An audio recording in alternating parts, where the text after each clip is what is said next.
الله يزداد من الرحمن يزكون سلام الله يزداد من الرحمن يزكون الله جئناكم قصدناكم طلبناكم سلام الله يزداد من الرحمن يزكون لا تغيثنا بنعمتكم وجدواكم سلام الله يزداد من الرحمن سلام الله يزداد من الرحمن يزكون الله حياكم وعين الله ترعاكم سلام الله يزداد من الرحمن يزكون ومولانا وسلم ما أتيناكم سلام الله يزداد من الرحمن يزكون المختار شافعنا ومجدنا وإياكم سلام الله يزداد من الرحمن يزكون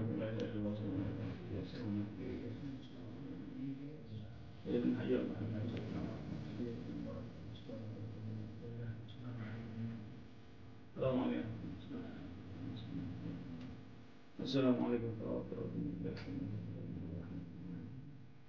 الله بما غفر ربي وجعلنا المكرمين وما أنزلنا من بعد من جند من السماء وما كنا منزلين إذ كانت إلا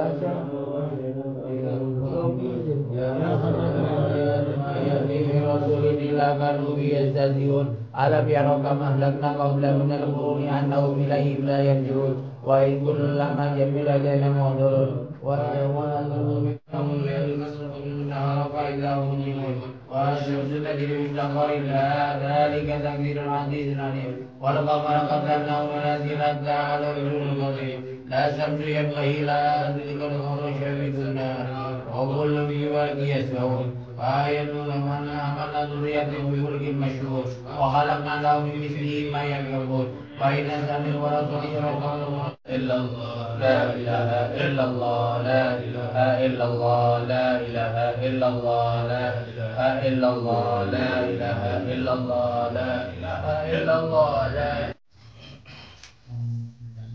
Bismillahirrahmanirrahim. Bismillahirrahmanirrahim. Muhammadin wa ala alihi wa sahbihi wasallam.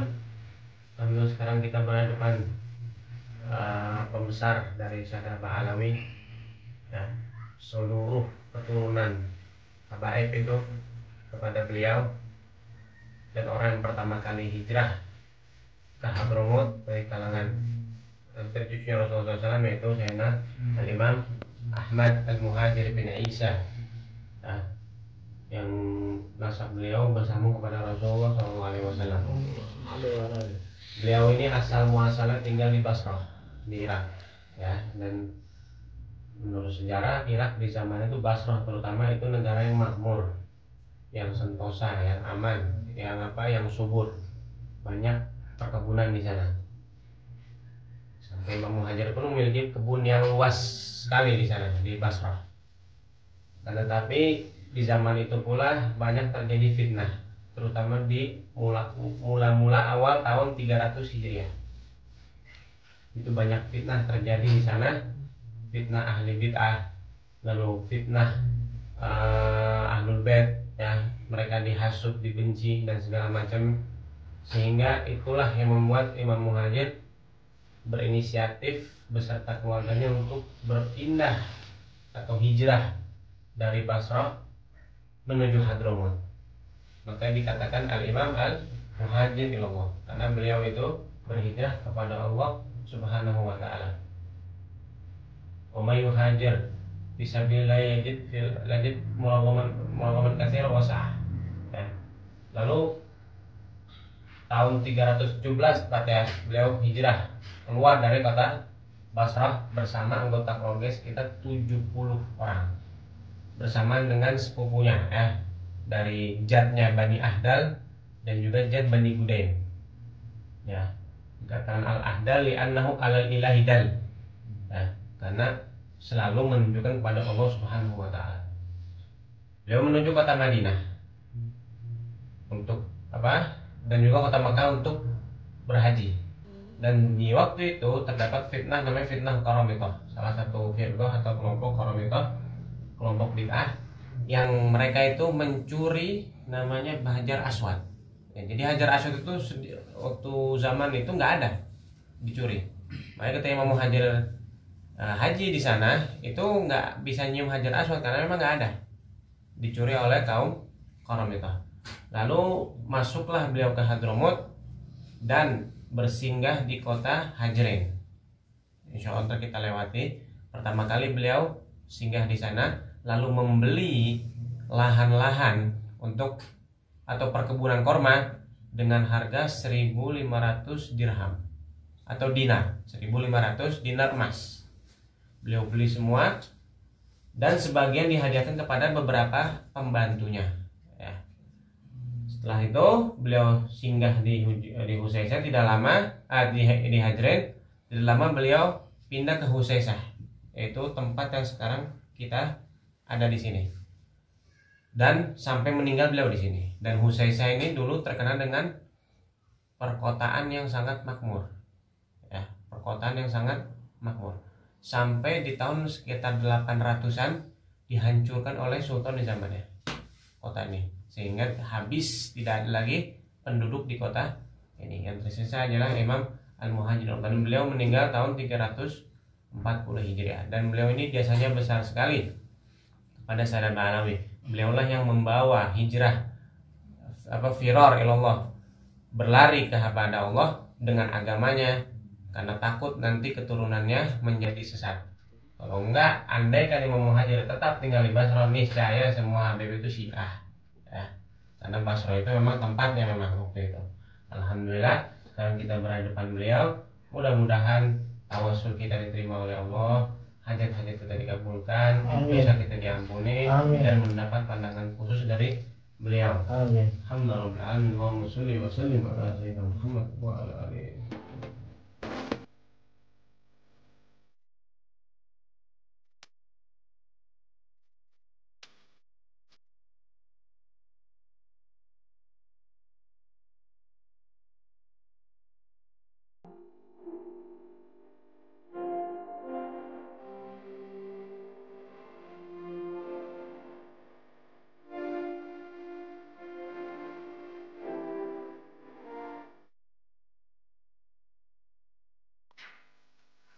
Assalamualaikum warahmatullahi wabarakatuh. Alhamdulillah.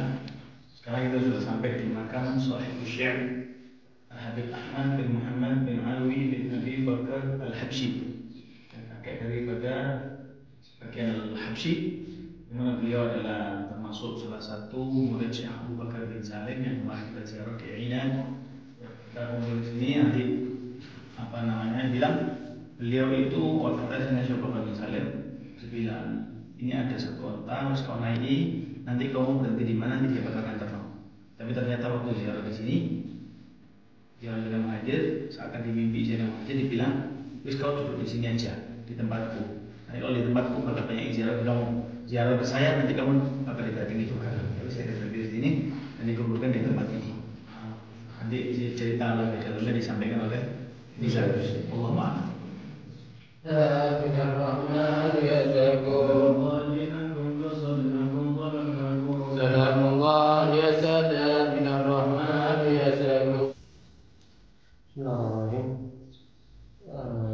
Sekarang kita berada di depan salah satu dari pembesar Sadah Al-Habsyi, yaitu Habib Ahmad bin Muhammad bin Alwi bin Abi Bakar Al-Habsyi, yang dikenal dengan Sahibul Syair. Ya, dan apa yang dikatakan Habib tadi, bahwasanya mayoritas Sadah Al-Habsyi itu kembali nasabnya kepada Habib Ahmad bin Muhammad Sahibul Syair. Beliau adalah imam besar, ya, Imam Al-Azim min kalami Syekh Abu Bakar bin Salim, termasuk murid daripada Syekh Abu Bakar bin Salim, dan beliau menjalin erat hubungan dengan teman sejawat beliau, yaitu Habib Abdurrahman bin Muhammad Maula Al-Syekh Al-Jufri. Ya, saking eratnya ikatan beliau, ketika beliau ingin sangat berkisah, Habib Ahmad ingin menziarahi siapa? Imam Muhajir. Ketika sampai di tangga yang persis sejajar dengan kubah ini, roh daripada Habib Abdurrahman Maula Al-Syekh ketika wafat mengirim salam kepada Habib Ahmad bin Muhammad Sahibul Syair untuk mengucapkan selamat tinggal. Lalu di situ Habib Ahmad merasa sedih sekali, ya, karena ditinggalkan oleh teman akrabnya. Lalu beliau mengucapkan, membaca Al-Fatihah untuk roh siapa? Habib Abdurrahman bin Muhammad Maula Al-Syekh. Makanya para ulama menganjurkan seseorang yang berada di tempat itu untuk membaca Fatihah untuk Abdurrahman bin Muhammad Al-Jufri Maula Ali. Dan beliau ini termasuk sahibul mujahadah, orang yang mujahadah sangat banyak sekali ya, ibadahnya banyak, puasa sering. Dan diantaranya beliau ini suka makan korma. Tapi setiap biji korma dihitung maka disitulah beliau akan sholat. Ketika pernah beliau makan sampai penuh biji korma di kaki beliau, setelah dihitung sekitar 200, maka setelah itu beliau sholat 200 rakaat. Namanya Qur'an Jamal Muhammad Amalan Rijal. Makan seperti onta, tapi kerjaannya seperti seorang pejuang, seorang yang benar-benar tangguh. Lalu di antara karamat beliau secara singkat saja, jin itu takut sama beliau. Ketika ada salah satu orang yang bernama Abdullah bin Rasid, beliau datang ke kota Dhofar yang berada di Oman sekarang. Dhofar itu atau Dhifar itu dulu adalah masuk kawasan Yaman. Mas sekarang sudah diambil alih sama Oman, akhirnya masuk menjadi negara Oman. Abdullah bin Rasid datang ke kota tersebut di desa yang banyak jinnya, yang terkenal banyak jin dan sering diganggu orang meninggal. Tapi ketika Abdullah bin Rasid datang, itu jin tahu jin lari terbirit-birit. Akhirnya ditanya, kenapa? Terdengar suara jin mengatakan kepada Abdullah bin Rasid, kami menghormatimu karena engkau adalah gitarnya Nabi Muhammad. Alhamdulillah. Setelah itu ternyata tersingkap bahwasanya Al-Ahram menikah dengan seorang perempuan boleh Rasid dan menjadi sekarang anak yang bernama Husain bin Ahmad Al-Habsyi, yang disitulah Sadah Syaitan termasuk kembali Habsyi kembali kepada Husain bin Ahmad Al-Habsyi. Nah di sini mudah-mudahan secara singkat saja ini kita bertawasul kepada beliau merupakan orang yang dicintai oleh Allah Subhanahu Wa Taala. Mudah-mudahan apa yang kita minta Allah kabulkan secara cepat. Insyaallah. Allahumma shalli wa sallim ala